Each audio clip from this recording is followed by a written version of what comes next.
Naam, mtazamaji wa Trend TV bwana, leo niko hapa kwa ajili ya kuletea update hii hapa, na hii leo bwana inahusiana na kitu ambacho kimetokea huko mtandaoni. Bwana, kuna hii video ambayo imeenda viral sana. Yaani kuna video ambayo imeenda viral, ukipita katika mitandao ya kijamii lazima tu utakuwa umeiona tokea siku ya jana. Na ni video ambayo inamuonyesha askari wa jeshi la ni askari ni mwanajeshi akiwa amevaa uniform kabisa, akiwa amemkalia mzee fulani hivi kibonge, akiwa amevaa shati la drafti na akiwa anamshushia kipondo. Umeona bwana, alikuwa akimtandika kweli kweli, na watu wengi sana wakawa wanajiuliza kwamba bwana nini kimetokea. Kwa hiyo tukaifuatilia hiyo habari ili tuweze kujua at least nini ambacho kilikuwa kimehappen. Baada ya kufuatilia tukafahamu kwamba huyu alikuwa anapigwa ni dalali. Umeona bwana Sasa huyu dalali bwana amemuingiza mjini mwanajeshi. Unajua bwana, madalali wanajifanyaga wajanja sana. Kwa hiyo huyu dalali amemuingiza mjini mwanajeshi amepigwa pesa. Umeona bwana Yaani kama vile labda kwenye, unajua madalali huaga wanaenda wanakuuzia kiwanja, kumbe kile kiwanja kimeshanunuliwa labda na ni cha mtu. Sasa huyu mwanajeshi amekuja ameshtuka, wakati huo pesa yake alikuwa tayari ameshaitoa. Sasa kwenda kudai, ndo ameenda kudai hivyo kwa mikiki kama unavyoelewa kwa maaskari huaga watakagi mchezo, hakunaga bali za kuzungusha wananyoosha. Kwa hiyo kipigo kilimshukia huyu dalali na amevimba kweli kweli. Kuna video nyingi sana zikiwa zimesambaa huko na picha mitandaoni zimesambaa zikiwa zinamuonyesha huyu dalali akiwa amevimba vilivyo. Sasa basi, kwa mfano hapa kuna page imekuja kutoa taarifa zaidi kwa undani, wakiwa wameandika kwamba ngoja usikilize kwanza kilichotokea.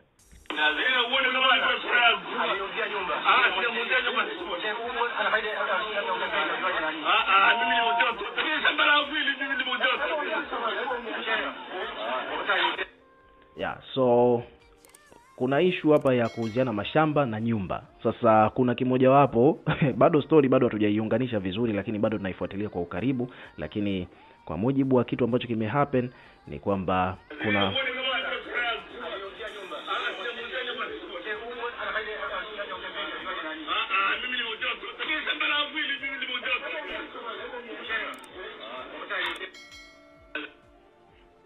maona bwana. So hapa kuna mdau amekuja ameandika kwamba afande amekosea kama binadamu yeyote yule anayefanya maamuzi akiwa na hasira. Ila imagine ni wewe umehaso zako huko, umepata milioni 20, umeamua ununue nyumba ya kuishi na familia, alafu mtu anakuja anakutapeli kijinga tu, ungefanyaje?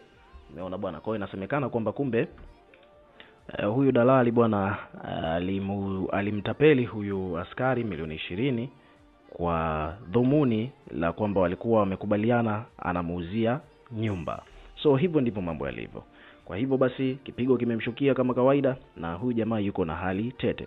Wadau mbalimbali wamekuja kuweka maoni yao kuhusiana na hiki ambacho kimetokea. Kwa mfano hapa kuna mtu anasema bwana, tupo pamoja na afande mpaka dalali atolewe roho.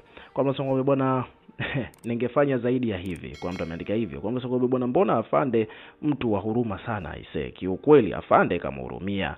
Kwa mtu anasema bwana, si angetoa hizo nani kabisa. Kwa mtu anasema bwana, afande mitano tena. Kwa mtu anasema bwana, mbona kama vile kapele kwa kambini. Kwa mtu anasema bwana, tena amekosea sana kumwacha akiwa mrembo kiasi hicho. Kwa mtu ameandika hivyo. So watu wamesimama na afande kwa hiki ambacho afande amekifanya. So ukiwa kama mdau, hebu tuweke maoni yako katika comment section. Of course kuna page nyingine hapo anasema kwamba huyu dalali imekuaje amemtapeli afande bila uoga, kwa ile alikuwa anatafuta nini. So watu wengi sana wameshangaa kuona kwamba madalali ujanja za hapa na pale ameingia kwenye chaka la mamba. Ukiwa kama mdau, weka maoni yako katika comment section, ndio tukisoma na kuliplay kila comment, na pia hakikisha una subscribe kwa ajili ya kupata update zaidi.